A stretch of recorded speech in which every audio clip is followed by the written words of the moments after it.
Hello friends, welcome back to another video of SRG tuition. तो जैसे हम electrochemistry chapter पढ़ रहे थे उसी को हम कंटिन्यू करेंगे और आज की वीडियो में हम कई इंपॉर्टेंट टॉपिक पढ़ेंगे। जैसे हम इलेक्ट्रोकेमिकल सीरीज़ के बारे में पढ़ेंगे और हम पढ़ेंगे साथ ही साथ नर्नेस्ट इक्वेशन के बारे में कि वो होती क्या है, हमें क्या बताती है, और उसके साथ ही साथ एक छोटा सा टॉपिक NHE और SHE पढ़ेंगे। ठीक है, तो स्टार्ट करते हैं आज की वीडियो को। सबसे पहले हम बात करेंगे इलेक्ट्रोकेमिकल सेल के बारे में।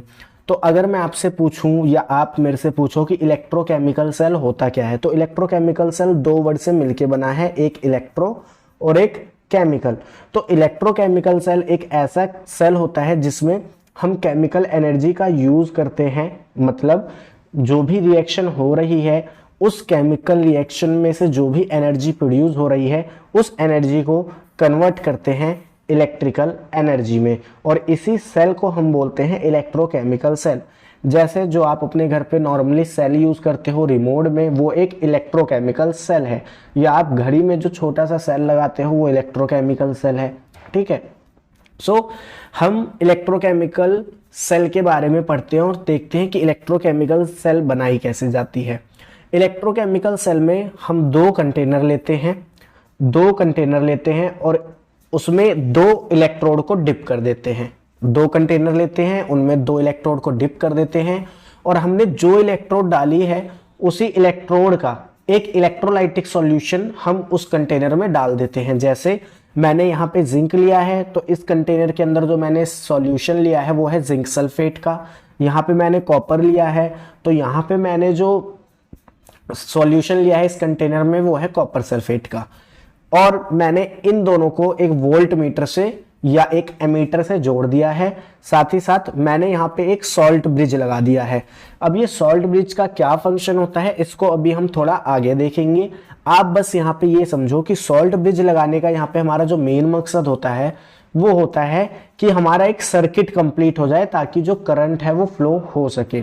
ठीक है, अब यहाँ पे जो एनोड होता है उसको हम अमीटर के नेगेटिव टर्मिनल से जोड़ते हैं और जो हमारा कैथोड होता है उसको हम पॉजिटिव टर्मिनल से जोड़ते हैं, वोल्ट मीटर या अमीटर के।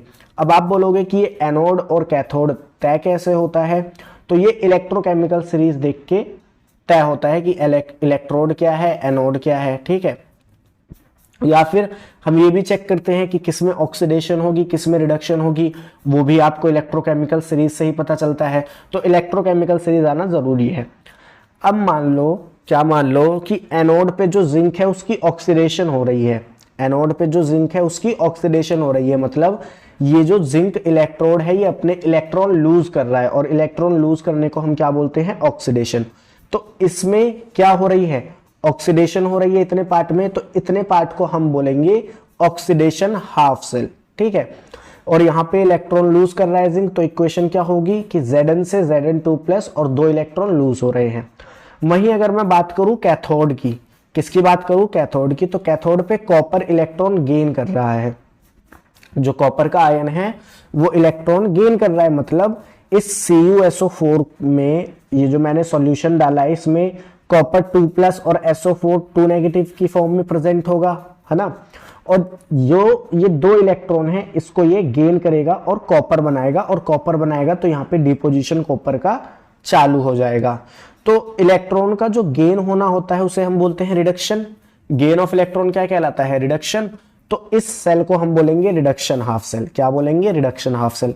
अगर अब मैं इस पूरे सेल के लिए इक्वेशन लिखना चाहूं तो मैं दोनों हाफ सेल को आपस में जोड़ दूंगा और एक कंप्लीट सेल बन जाएगी। तो कंप्लीट सेल बन जाएगी तो इसकी सेल रिएक्शन क्या हो जाएगी, देखो यहाँ पे दो इलेक्ट्रॉन से दो इलेक्ट्रॉन कैंसिल आउट हो जाएंगे। तो यहाँ पे जिंक कन्वर्ट हो रहा है Zn2+ में और कॉपर 2+ एक्वस फॉर्म में जो है कन्वर्ट हो रहा है कॉपर में। ठीक है, अब हम बात कर लेते हैं सॉल्ट ब्रिज के फंक्शन की कि सॉल्ट ब्रिज का क्या फंक्शन होता है। पहला कि ये कंटेन क्या करता है, ये कंटेन करता है इलेक्ट्रोलाइट जैसे कि KCl और साथ ही साथ इसमें अगार जेल भी मिक्स होता है। अब इसका काम क्या होता है, ये हेल्प करता है maintaining electrical neutrality by removing charge develop. इसका मतलब क्या है, देखो यहाँ पे क्या हो रहा है कि जिंक जो है अपने इलेक्ट्रॉन लूज कर रहा है और Zn2+ बन रहा है और यहाँ पे देखोगे तो कॉपर जो है इलेक्ट्रॉन लूज कर रहा है और SO4 2 नेगेटिव बन रहा है। तो यहाँ पे ये आयंस डेवलप हो रहे हैं। क्या डेवलप हो रहे हैं? आयंस। तो जो इलेक्ट्रोलाइट है उसके अंदर होता है KCl, मैंने अभी आपको बताया। तो क्या होगा कि ये Cl नेगेटिव इस जिंक के पास जाके इसको न्यूट्रल कर देगा और ZnCl बन जाएगा, और ये पोटेशियम यहाँ सल्फेट के पास जाके उसे बैलेंस कर देगा, यानी उसे न्यूट्रल कर देगा। तो यहाँ पे जो सॉल्ट ब्रिज है क्या काम कर रहा है? एक तो न्यूट्रलिटी बना के रख रहा है, न्यूट्रल कर रहा है सर्किट को, और दूसरा क्या है कि ये सर्किट को कंप्लीट कर रहा है। क्योंकि आपने पढ़ा है, अगर कोई ऐसा मान लो सर्किट हम बनाते हैं, ठीक है, और इन दो टर्मिनल पे मैं कुछ नहीं लगा रहा, तो यहाँ पे इलेक्ट्रॉन फ्लो थोड़ी करेगा इस सर्किट में, ठीक है। तो अगर हमें सर्किट में करंट फ्लो कराना है तो इसे कंप्लीट करना होगा, और सॉल्ट ब्रिज वही काम कर रहा है। अब यहाँ पे इलेक्ट्रोकेमिकल सेल बनाने के लिए कुछ रिप्रेजेंटेशन दी गई है या कुछ बातें बताई गई है एनसीईआरटी में। क्या है वो? इसमें बताया गया है कि लेफ्ट हैंड साइड में जो भी हम इलेक्ट्रोकेमिकल सेल बना रहे हैं, ठीक है, 2 कंटेनर लेंगे, तो इन्होंने बोला है कि जो लेफ्ट हैंड साइड वाला कंटेनर होगा उसको हमेशा हम नेगेटिव टर्मिनल से जोड़ेंगे। किससे जोड़ेंगे? नेगेटिव टर्मिनल से जोड़ेंगे। वो वोल्टमीटर, मीटर किसी का भी हो सकता है, ठीक है। और वो एनोड की तरह एक्ट करेगा और उस पे ऑक्सीडेशन होगी। वो एनोड की तरह एक्ट करेगा, उस पे ऑक्सीडेशन होगी। और अगर हम बात करें राइट हैंड साइड की, तो राइट हैंड साइड को हम पॉजिटिव टर्मिनल से जोड़ेंगे, वो एक्ट करेगा एज अ कैथोड और उस पे हमेशा रिडक्शन होगी। तो ये आपको पता होना चाहिए। अब हम बात कर लेते हैं स्टैंडर्ड ईएमएफ ऑफ सेल की या फिर स्टैंडर्ड सेल पोटेंशियल की। तो स्टैंडर्ड सेल पोटेंशियल अगर हमें किसी सेल का फाइंड करना है तो उसका फॉर्मूला होता है standard reduction potential at cathode minus में standard reduction potential at anode, ठीक है। यहाँ पे जो ई नोड लिखा है ना, ये SRP के लिए लिखा है। जब भी अगर ना बताया गया हो, जैसे देखो यहाँ पे सेल के लिए बता रखा है कि सेल का स्टैंडर्ड पोटेंशियल हम बात कर रहे हैं, लेकिन मान लो अगर कभी नहीं लिखा रहता तो वहां पे आप हमेशा स्टैंडर्ड रिडक्शन पोटेंशियल लोगे। ये मैंने प्रीवियस वीडियो में भी बताया था। तो कैथोड पे तो हो रही है रिडक्शन, तो कैथोड का तो हम SRP लिख देंगे कि SRP ऑफ कॉपर। लेकिन यहां पे बात क्या आती है कि एनोड पे तो हो रही है ऑक्सीडेशन, एनोड पे हो रही है ऑक्सीडेशन। तो अगर हमें एनोड पे ऑक्सीडेशन हो रही है तो वहां पे हम रिडक्शन पोटेंशियल कैसे लिखेंगे? तो अगर ऑक्सीडेशन हो रही है तो जो SRP होता है वो इक्वल होता है माइनस में स्टैंडर्ड ऑक्सीडेशन पोटेंशियल के। किसके? माइनस में स्टैंडर्ड ऑक्सीडेशन पोटेंशियल के। तो इसकी जगह पे जब SOP रखोगे आप तो ये पॉजिटिव हो जाएगा। तो जो SOP ऑफ जिंक है, यानी जिंक का जो स्टैंडर्ड ऑक्सीडेशन पोटेंशियल है, उसको ऐड कर देंगे कॉपर के स्टैंडर्ड रिडक्शन पोटेंशियल से, तो हमारे पास स्टैंडर्ड ईएमएफ ऑफ सेल या स्टैंडर्ड सेल पोटेंशियल आ जाएगा। अब यहां पे तो ये बात है SOP और SRP की टर्म में, लेकिन अगर मैं दोनों का ही SRP लिखूं तो दोनों का SRP होगा SRP ऑफ कॉपर माइनस में SRP ऑफ जिंक, और जिंक का SRP आपको वो क्वेश्चन में देंगे बेसिकली, ठीक है। अब यहां पे एक चीज समझना कि कब एक इलेक्ट्रोकेमिकल सेल के अंदर रिएक्शन होगी और कब नहीं होगी। अगर जो ये हम ई नोड सेल फाइंड कर रहे हैं, यानी standard EMF of cell find कर रहे हैं या standard potential of cell find कर रहे हैं, अगर ये पॉजिटिव आता है तो उसके अंदर जो केमिकल रिएक्शन है वो हो रही होगी, उसके अंदर जो केमिकल रिएक्शन है वो हो रही होगी। लेकिन स्टैंडर्ड सेल पोटेंशियल अगर नेगेटिव आता है तो हम कहते हैं कि रिएक्शन नहीं हो रही है, रिएक्शन नहीं हो रही है। और इस केस में हमको बाहर से एक्सटर्नल सोर्स से क्या देना पड़ेगा? एक्सटर्नल सोर्स से क्या देना पड़ेगा? पोटेंशियल प्रोवाइड करना पड़ेगा। अब देखिए बोर्ड एग्जामिनेशन में, चाहे वो स्टेट का बोर्ड एग्जाम हो या सीबीएसई का बोर्ड एग्जामिनेशन हो या फिर नीट एग्जामिनेशन में, एक ऐसा क्वेश्चन पूछा जाता है कि आपसे बोलेगा कि ये एक मेटल का कंटेनर है, उसके अंदर बताओ क्या मैं किसी इलेक्ट्रोलाइटिक सॉल्यूशन को कंटेन कर सकता हूं या नहीं, ठीक है। तो इसका आंसर आपको कैसे देना है ये चीज समझ लेते हैं। तो ये मैंने एक मेटल का कंटेनर बना रखा है, ठीक है, और उसके अंदर ये कोई एक इलेक्ट्रोलाइटिक सॉल्यूशन है किसी भी मेटल का, हमें नहीं पता भी वो क्या है। जब एग्जाम्पल में मैंने इसलिए इसका एक क्वेश्चन भी लिया है। तो ये मेटल का इलेक्ट्रोलाइटिक सॉल्यूशन हो गया और ये मेटल का कंटेनर हो गया। अब ऐसा एज्यूम करो लेट कि ये जो मेटल का इलेक्ट्रोलाइट है इसकी रिडक्शन होगी, इसकी क्या होगी, रिडक्शन होगी। और रिडक्शन किसकी होती है, कैथोड की। तो ये इलेक्ट्रोलाइटिक सॉल्यूशन कैसे एक्ट करेगा, एज अ कैथोड एक्ट करेगा। ठीक है, मैंने ये मेटल कंटेनर माना है। अब ये कंटेनर की जगह स्पून भी हो सकता है, रॉड भी हो सकता है। मतलब कैसे देगा कि आपको बोलेगा एक कटोरी में ये इलेक्ट्रोलाइटिक सॉल्यूशन रखा है, बताओ क्या मैं उसे स्पून से एजिटेट कर सकता हूँ, मतलब घुमा सकता हूँ, मिक्स कर सकता हूँ, तो ऐसे भी पूछ सकता है। तो ये मेटल कंटेनर भी हो सकता है, स्पून भी हो सकती है, रॉड भी हो सकती है। और हम मानेंगे कि जब इलेक्ट्रोलाइटिक सॉल्यूशन का रिडक्शन हो रहा है तो दूसरे का क्या होगा, ऑक्सीडेशन, मतलब मेटल कंटेनर का ऑक्सीडेशन होगा। तो ऑक्सीडेशन होगा तो वो एक्ट करेगा एज अ एनोड, एक्ट करेगा एज अ एनोड। अब हमें पता है कि स्टैंडर्ड सेल पोटेंशियल क्या होता है, ई कैथोड माइनस में ई एनोड। और हमें पता है कि अगर स्टैंडर्ड सेल पोटेंशियल पॉजिटिव आता है, पॉजिटिव आता है तो जो रिएक्शन है वो होगी, रिएक्शन है वो होगी। और वही चीज मैंने यहां पे भी लिखी है। तो अगर रिएक्शन होगी तो हम उसे स्टोर नहीं कर सकते, इतना समझ में आया। अगर उसमें रिएक्शन होगी तो हम उसे स्टोर नहीं कर सकते। अब हमें पता कैसे चलेगा, सबसे बड़ी बात ये आती है कि ई सेल पॉजिटिव आएगा या नेगेटिव आएगा, हमें पता कैसे चलेगा। तो इसके लिए इलेक्ट्रोकेमिकल सीरीज आपको याद होनी चाहिए पहली तो। और नेक्स्ट इसका मैं आपको एक सिंपल सा तरीका बता देता हूं, वहां से आप गैस कर सकते हो। सो ध्यान रखना, अगर जो मेटल है उसकी एसआरपी कम है, यानी उसका स्टैंडर्ड रिडक्शन पोटेंशियल कम है, और जो इलेक्ट्रोलाइटिक सॉल्यूशन है उसका एसआरपी ज्यादा है, तो रिएक्शन क्या होगी, होगी। अब आप बोलोगे कि हमें पता कैसे चलेगा कि मेटल का एसआरपी ज्यादा है या कम है, तो उसके लिए आपको इलेक्ट्रोकेमिकल सीरीज याद करनी है। कैसे करनी है उसका मैंने एक शॉर्ट वीडियो बना रखा है, शॉर्ट्स का जो फीचर है उसको यूज करके, उसका लिंक मैं आपको डिस्क्रिप्शन में दे दूंगा। ठीक है, अब इसी पे बेस्ड एक क्वेश्चन है, find whether we can store magnesium sulphate in copper vessel. क्या हम मैग्नीशियम सल्फेट को कॉपर विजल में स्टोर कर सकते हैं। तो सबसे पहले आइडेंटिफाई करो कि ये जो मैग्नीशियम सल्फेट दे रखा है इसमें मेटल कौन है। मेटल है इसमें मैग्नीज Mg, और कंटेनर किसका है, कॉपर विजल का, तो कॉपर भी क्या हो गया, मेटल हो गया। अब अगर आपको पता हो तो जो कॉपर का एसआरपी होता है वो ज्यादा होता है, वो पॉजिटिव होता है।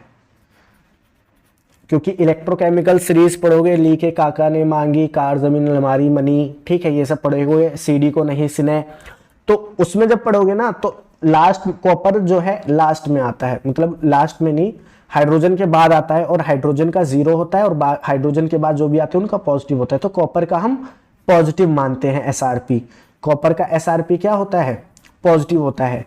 लेकिन मैग्नीशियम का जो एसआरपी होता है, मैग्नीशियम का जो एसआरपी होता है वो नेगेटिव होता है। तो मैग्नीशियम का एसआरपी क्या है, कम है, यानी यहां पे जो इलेक्ट्रोलाइट का एसआरपी है, जो इलेक्ट्रोलाइट का एसआरपी है वो क्या है, कम है। और अगर इलेक्ट्रोलाइट का एसआरपी कम है तो रिएक्शन नहीं होगी, तो हम इसे स्टोर कर सकते हैं। ठीक है, तो इस तरीके से ये क्वेश्चन आपको करने हैं। अब हम बात करते हैं direction of flow of current की on applying external opposing potential.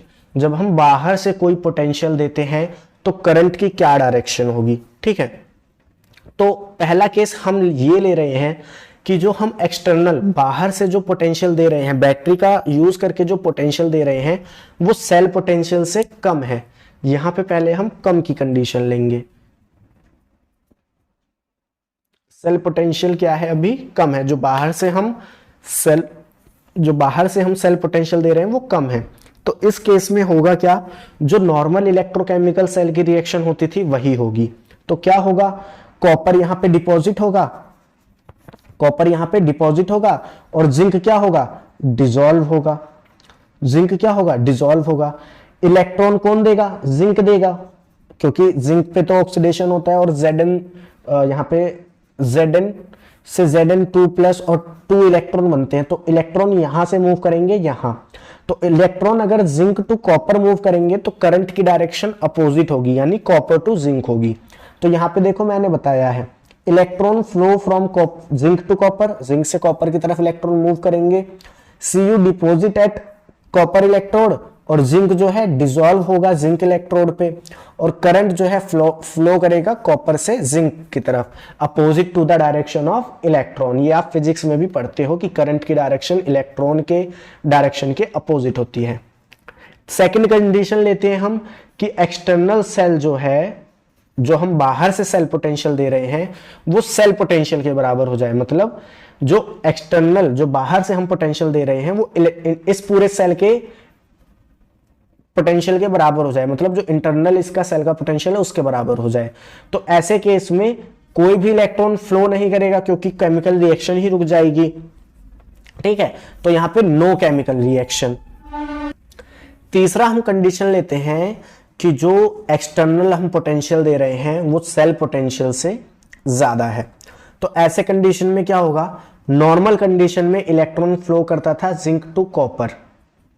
ठीक है, लेकिन अब यहां पे सब चीज उल्टी हो जाएंगी। अब कॉपर का ऑक्सीडेशन होगा, जिंक का रिडक्शन होगा और ये कब होगा, जब हम एक्सटर्नल पोटेंशियल ज्यादा देंगे। ठीक है, electron flow from copper to zinc, क्योंकि कॉपर का ऑक्सीडेशन होगा, जिंक का रिडक्शन होगा। करंट फ्लो करेगा अपोजिट डायरेक्शन में zinc to copper. Zinc deposit हो जाएगा जिंक इलेक्ट्रोड पे क्योंकि वो इलेक्ट्रॉन को गेन कर रहा है और कॉपर डिसॉल्व हो जाएगा कॉपर इलेक्ट्रोड पे क्योंकि वो इलेक्ट्रॉन को लॉस कर रहा है। सो आई होप इलेक्ट्रोकेमिकल सीरीज का कॉन्सेप्ट आपको समझ आया। अब हम बात करते हैं SHE और NHE की। इसका फुल फॉर्म क्या होता है? SHE होता है standard hydrogen electrode and NHE होता है नॉर्मल हाइड्रोजन इलेक्ट्रोड। ये हमें बताते क्या है, इनका देखो जो यूज होता है वो दूसरे एलिमेंट के, दूसरे किसी एलिमेंट के SRP या फिर SOP को फाइंड करने में होता है। ठीक है, use to measure electrode potential of any other electrode, किसी अदर इलेक्ट्रोड का इलेक्ट्रोड पोटेंशियल मेजर करने में ये हमें मदद करते हैं। तो सबसे पहले मैं एक कंडीशन ले रहा हूं कि पहले मैं आपको स्ट्रक्चर समझाता हूं। ये हमने एक कंटेनर लिया, इसके अंदर HCl डाल दिया जिसकी कंसंट्रेशन है 1 ml। सॉरी आपको दिख नहीं रहा होगा, ये यहां पे ये हमने इसके अंदर क्या डाला, HCl डाल दिया जिसकी कंसंट्रेशन है 1 मोलर। ठीक है, और हमने क्या करा, ये एक रॉड डाल दी जो कि प्लेटिनम की है और इसमें हमने कोट कर दिया किसको, कार्बन ब्लैक।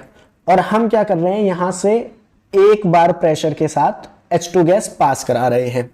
तो पहला कंडीशन मैं ये ले रहा हूं कि इसके साथ हमने जो इलेक्ट्रोड जोड़ा है उसका रिडक्शन होगा। पहला कंडीशन में ये ले रहा हूं कि इसके साथ हमने जो इलेक्ट्रोड जोड़ा है उसका रिडक्शन होगा।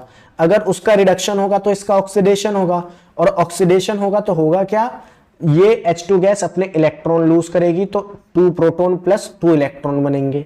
ठीक है, सेकंड कंडीशन लो कि जो इसके साथ हमने एलिमेंट जोड़ा है या जो भी इलेक्ट्रोड जोड़ा है वो ऑक्सीडेशन कर रहा है अपना, और अगर वो ऑक्सीडेशन कर रहा है तो ये अपना रिडक्शन करेगा।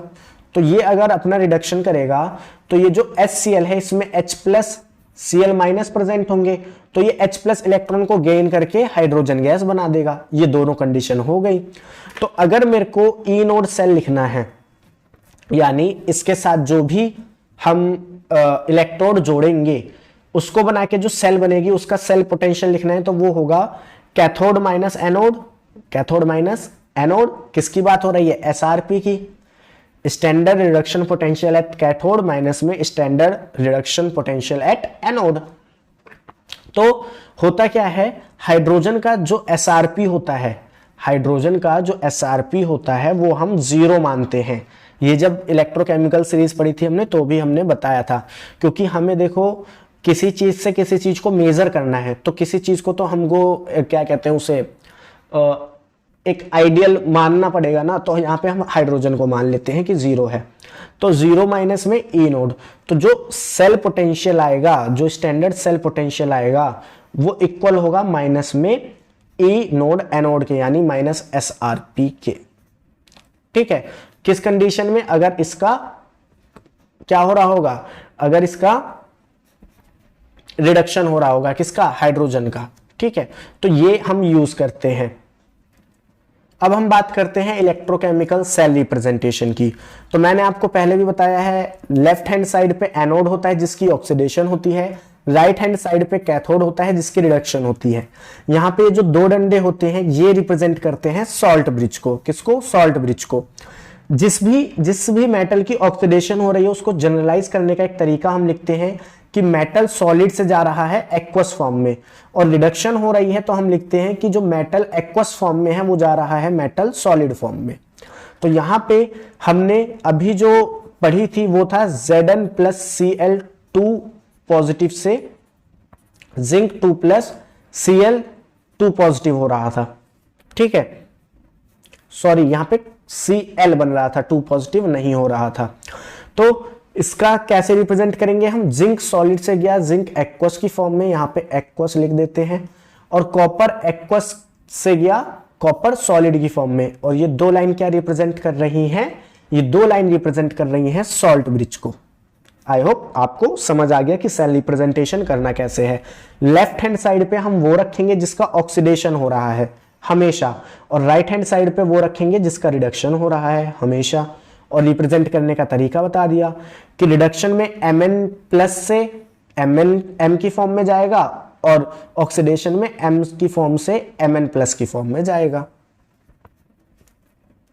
और ये फॉर्मूला मैंने आपको पहले भी बताया था कि गिब्स फ्री एनर्जी में जो चेंज होता है उसका जो रिलेशन होता है स्टैंडर्ड सेल पोटेंशियल के साथ वो ये होता है, जहां पे n number of electron lose और गेन, जैसे यहाँ पे 2 इलेक्ट्रॉन लॉस और गेन हो रहे थे तो n2 हो जाएगा। f फराडे कांस्टेंट होता है, और स्टैंडर्ड सेल पोटेंशियल आपको क्वेश्चन में देगा, नहीं तो आपसे पूछ लेगा डेल्टा जी की वैल्यू देके। ठीक है, अब हम आगे मूव करते हैं और बात करते हैं दी नर्नेस्ट इक्वेशन की। किसकी बात कर रहे हैं? नर्नेस्ट इक्वेशन। सबसे ज्यादा क्वेश्चन यहां से पूछा जाता है, चाहे नीट एग्जामिनेशन हो चाहे बोर्ड एग्जामिनेशन हो।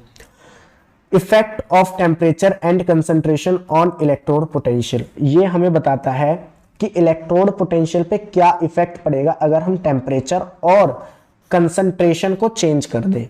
किसको चेंज कर दे? टेम्परेचर और कंसंट्रेशन को चेंज कर दे। किसकी कंसंट्रेशन चेंज करोगे? इलेक्ट्रोलाइट की। ठीक है, तो हम सबसे पहले बात कर रहे हैं ऑक्सीडेशन पोटेंशियल के लिए। किसके लिए बात कर रहे हैं? ऑक्सीडेशन पोटेंशियल के लिए। ऑक्सीडेशन में M से Mn प्लस की फॉर्म में जाएगा, M से Mn प्लस की स्टेट में जाएगा, यानी सॉलिड से एक्वस स्टेट में जाएगा। वही चीज यहां पे मैंने लिखी है, इलेक्ट्रॉन लॉस हो रहे हैं। अब आपको स्टैंडर्ड गिब्स फ्री एनर्जी और गिब्स फ्री एनर्जी में रिलेशन यहां पे मैंने लिखा है। अब आप सोच रहे होगे क्या ये रिलेशन याद करना है? तो बिल्कुल नहीं, आपको बस लास्ट में जो फॉर्मूला निकल के आएगा वही फॉर्मूला याद करना है। बाकी डेरिवेशन आपको बता दे रहे हैं, डेरिवेशन कभी पूछेगा नहीं। तो रिलेशन होता है गिब्स फ्री एनर्जी इक्वल होती है standard Gibbs free energy plus में 2.303 RT log QC। यहां पे ये जो QC होता है इसको हम बोलते हैं रिएक्शन क्वोशेंट। क्या बोलते हैं? रिएक्शन, आई होप आपको दिख रहा हो, चलो रिएक्शन क्वोशेंट बोलते हैं। और रिएक्शन क्वोशेंट को फाइंड कैसे करते हैं? ये होता है प्रोडक्ट अपॉन रिएक्टेंट। क्या होता है? Product upon reactant. प्रोडक्ट की कंसंट्रेशन अपॉन में रिएक्टेंट की कंसंट्रेशन। ये आप केमिकल इक्विलिब्रियम में पढ़ते हो। सो अभी देखो मैंने आपको फॉर्मूला बताया था कि जो डेल्टा जी होता है वो बराबर होता है -NFE के। ठीक है, बाकी अगर यहाँ पे नोड लगा दोगे यानी इससे स्टैंडर्ड करोगे तो ये भी स्टैंडर्ड हो जाएगा, लेकिन हम यहाँ पे अभी स्टैंडर्ड नहीं करा। तो डेल्टा जी को मैंने ऐसे लिख दिया इस फॉर्मूले की मदद से। ऑक्सीडेशन हो रहा है तो ऑक्सीडेशन पोटेंशियल आ गया। यहाँ पे डेल्टा जी का क्या फॉर्मूला था? स्टैंडर्ड गिब्स फ्री एनर्जी, तो यहाँ पे स्टैंडर्ड सेल पोटेंशियल आ जाएगा। माइनस में 2.303 RT log, और QC क्या था? QC था प्रोडक्ट की कंसंट्रेशन अपॉन में रिएक्टेंट की कंसंट्रेशन। रिएक्टेंट था मेटल, रिएक्टेंट कौन था? मेटल था, और मेटल की कंसंट्रेशन को हम यहां पे यूनिटी मान रहे हैं तो ये 1 हो गया। ठीक है, इतना समझो, यानी इलेक्ट्रोड की जो कंसंट्रेशन है उसे यूनिटी मान रहे हैं हम। तो यहां से जो फॉर्मूला आएगा सब कैलकुलेशन करके वो आएगा EMMn प्लस, यानी जो इलेक्ट्रोड पोटेंशियल होगा या ऑक्सीडेशन पोटेंशियल होगा वो इक्वल होगा स्टैंडर्ड इलेक्ट्रोड पोटेंशियल माइनस में 2.303 RT upon NF log Mn plus की कंसंट्रेशन। किसकी, Mn+ की कंसंट्रेशन, यानी जो इलेक्ट्रोलाइटिक कंसंट्रेशन है, इलेक्ट्रोलाइट की कंसंट्रेशन है वो। ठीक है, अब यहाँ पे आप बोलोगे कि ये स्टैंडर्ड इलेक्ट्रोड पोटेंशियल है कौन सा, ये स्टैंडर्ड इलेक्ट्रोड पोटेंशियल है ऑक्सीडेशन। ठीक है, स्टैंडर्ड ऑक्सीडेशन इलेक्ट्रोड पोटेंशियल है ये, क्यों, क्योंकि ऑक्सीडेशन के लिए ही फाइंड करा है हमने। अब देखो ये तो जब बात है जब जो टेम्परेचर है 298 नहीं होगा, 298 नहीं होगा, तो आप ये फॉर्मूला लगाओगे, तो आप ये फॉर्मूला लगाओगे, इसको आपको रट लेना है। क्या करना है, रट लेना है। But most of the questions जो पूछे जाते हैं ना, वहां पे टेम्परेचर 298 केल्विन ही देता है। तो 298 केल्विन अगर मैं वैल्यू पुट करूं और यूनिवर्सल गैस कांस्टेंट की वैल्यू पुट करूं और फराडे कांस्टेंट की वैल्यू पुट करूं, तो यहां से जो फॉर्मूला बन के आएगा वो ये आएगा कि जो सेल पोटेंशियल होता है, यहां पे हम स्टैंडर्ड यूज नहीं कर रहे हैं, ये देखना, जो सेल पोटेंशियल होता है वो इक्वल में होता है स्टैंडर्ड सेल पोटेंशियल माइनस में 0.0591, या फिर आप इसको 0.06 भी ले सकते हो, अपॉन में n क्या है कि कितने इलेक्ट्रॉन लॉस और गेन हो रहे हैं, लॉग Mn+ की कंसंट्रेशन। ये इक्वेशन भी आपको याद होनी चाहिए, तो इसको भी क्या करो, रट लो। बस ये याद रखना ये कब यूज होगी, जब टेम्परेचर 298 केल्विन दे रखा होगा। अब अगर मैं इस इक्वेशन को कंपेयर करूं इक्वेशन ऑफ लाइन से, जो कि होती है y = mx+c, या ऐसे भी लिख सकते हो, तो यहां पे देखो, अगर मैं इस इलेक्ट्रोड पोटेंशियल का या ऑक्सीडेशन पोटेंशियल का और इस कंसंट्रेशन का, जो Mn+ की कंसंट्रेशन है या log Mn+ है, इसका ग्राफ बनाऊं, तो ये कुछ ऐसा आता है, नेगेटिव स्लोप आता है। क्यों, यहां पे माइनस लगा है, और ये जो पूरा है ना, ये पूरा बताता है स्लोप को। तो स्लोप नेगेटिव है तो नीचे की तरफ झुका हुआ आएगा। ठीक है, तो नीचे की तरफ लाइन झुकी हुई आ गई। x पे देखो, ये पूरा x है, log Mn+ x है, इधर y है, ये y है। c इंटरसेप्ट है जो कि 2.303 RT है, और अगर टेम्परेचर को 298 केल्विन मान के r और f की वैल्यू रखोगे तो ये आएगा 0.0591 अपॉन n। सो ये आप देख लो, कई बार ग्राफ भी आपको आइडेंटिफाई करने को दे देता है। अब देखो हम बात करते हैं रिडक्शन पोटेंशियल की। सब कुछ सेम होता है, एक चीज छोड़ के, क्या, QC मैंने आपको बताया था क्या होता है, QC होता है प्रोडक्ट अपॉन रिएक्टेंट की कंसंट्रेशन, ये मैंने आपको बताया था। अब अगर रिडक्शन हो रहा है तो इलेक्ट्रॉन गेन करेगा, तो Cu2+ अगर 2 इलेक्ट्रॉन लेता है तो Cu बनाएगा, तो प्रोडक्ट यहाँ पे Cu है, तो 1 ऊपर आ जाएगा, Cu2+ नीचे आ जाएगा। ठीक है, बस इतना होगा। अब अगर मैं इसे ऊपर भेजता हूं तो ये प्रॉपर्टी होती है, ये प्रॉपर्टी होती है कि log 1 + m है, तो ये इक्वल होता है -log m के। ये प्रॉपर्टी होती है log की, तो इसको ऊपर भेजूंगा तो ये पॉजिटिव हो जाएगा, तो ये आपका फॉर्मूला बन जाएगा। इसको आपको रट लेना है, क्या है कि जो रिडक्शन पोटेंशियल होगा वो इक्वल होगा स्टैंडर्ड रिडक्शन पोटेंशियल प्लस में 0.0591 अपॉन n log Mn+ की कंसंट्रेशन। और इसका ग्राफ बनाओगे तो यहां पे देखो, ये रिप्रेजेंट करता है स्लोप को, मैंने बताया था स्लोप पॉजिटिव है तो ग्राफ ऊपर जाता हुआ आएगा। तो ये ग्राफ भी आप देख लो, आपको ग्राफ दे देगा, बोलेगा कि इनमें से रिडक्शन पोटेंशियल का ग्राफ कौन सा है, ऑक्सीडेशन पोटेंशियल का ग्राफ कौन सा है, तो आइडेंटिफाई करने आना चाहिए। रिडक्शन पोटेंशियल के ग्राफ में स्लोप बढ़ता है और ऑक्सीडेशन पोटेंशियल के ग्राफ में स्लोप घटता है। सो देखो, अभी तो हमने दोनों केसेस में ऑक्सीडेशन पोटेंशियल, रिडक्शन पोटेंशियल की बात करी। अब सेल पोटेंशियल का क्या होगा, तो सेल पोटेंशियल में तो ऑक्सीडेशन भी होती है, रिडक्शन भी होती है। तो यहां पे अगर मैं इक्वेशन लिखूं तो क्या हो जाएगी, रिएक्टेंट अपॉन प्रोडक्ट की कंसंट्रेशन, रिएक्टेंट ये रहा, प्रोडक्ट ये रहा। ठीक है, तो क्या होगा, प्रोडक्ट की कंसंट्रेशन अपॉन रिएक्टेंट की कंसंट्रेशन। और ये x और y क्या है, x और y होते हैं स्टोशियोमेट्रिक कोफिशिएंट, स्टोशियोमेट्रिक कोफिशिएंट। मान लो अगर कोई आपको इक्वेशन दे देता है और उसमें ऐसे 2Ag+ आ जाता है, तो ये 2 जो होता है इसको बोलते हैं स्टोशियोमेट्रिक कोफिशिएंट। तो यहां पे जो सेल का पोटेंशियल है वो होगा स्टैंडर्ड सेल पोटेंशियल माइनस में 0.0591 अपॉन एन। ये कब है? जब टेम्परेचर मैंने 298 केल्विन माना है, याद रखना।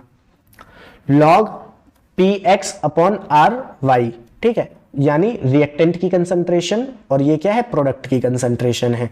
देखो P क्या है? कंसंट्रेशन ऑफ प्रोडक्ट, यानी एनोड पे जो इलेक्ट्रोलाइट है उसकी कंसंट्रेशन, और R क्या है? रिएक्टेंट की कंसंट्रेशन, यानी कैथोड पे जो इलेक्ट्रोलाइट है उसकी कंसंट्रेशन। सो देखो आज हमने जो भी पढ़ा उसमें आपको क्या क्या चीजें याद रखनी है।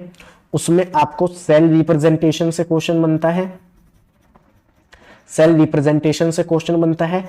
नर्नेस्ट इक्वेशन जो मैंने आपको बताई वहां से क्वेश्चन बनता है। अब नर्नेस्ट इक्वेशन में बस वही लास्ट के फॉर्मूले याद कर लेना, वहीं से क्वेश्चन बनेगा।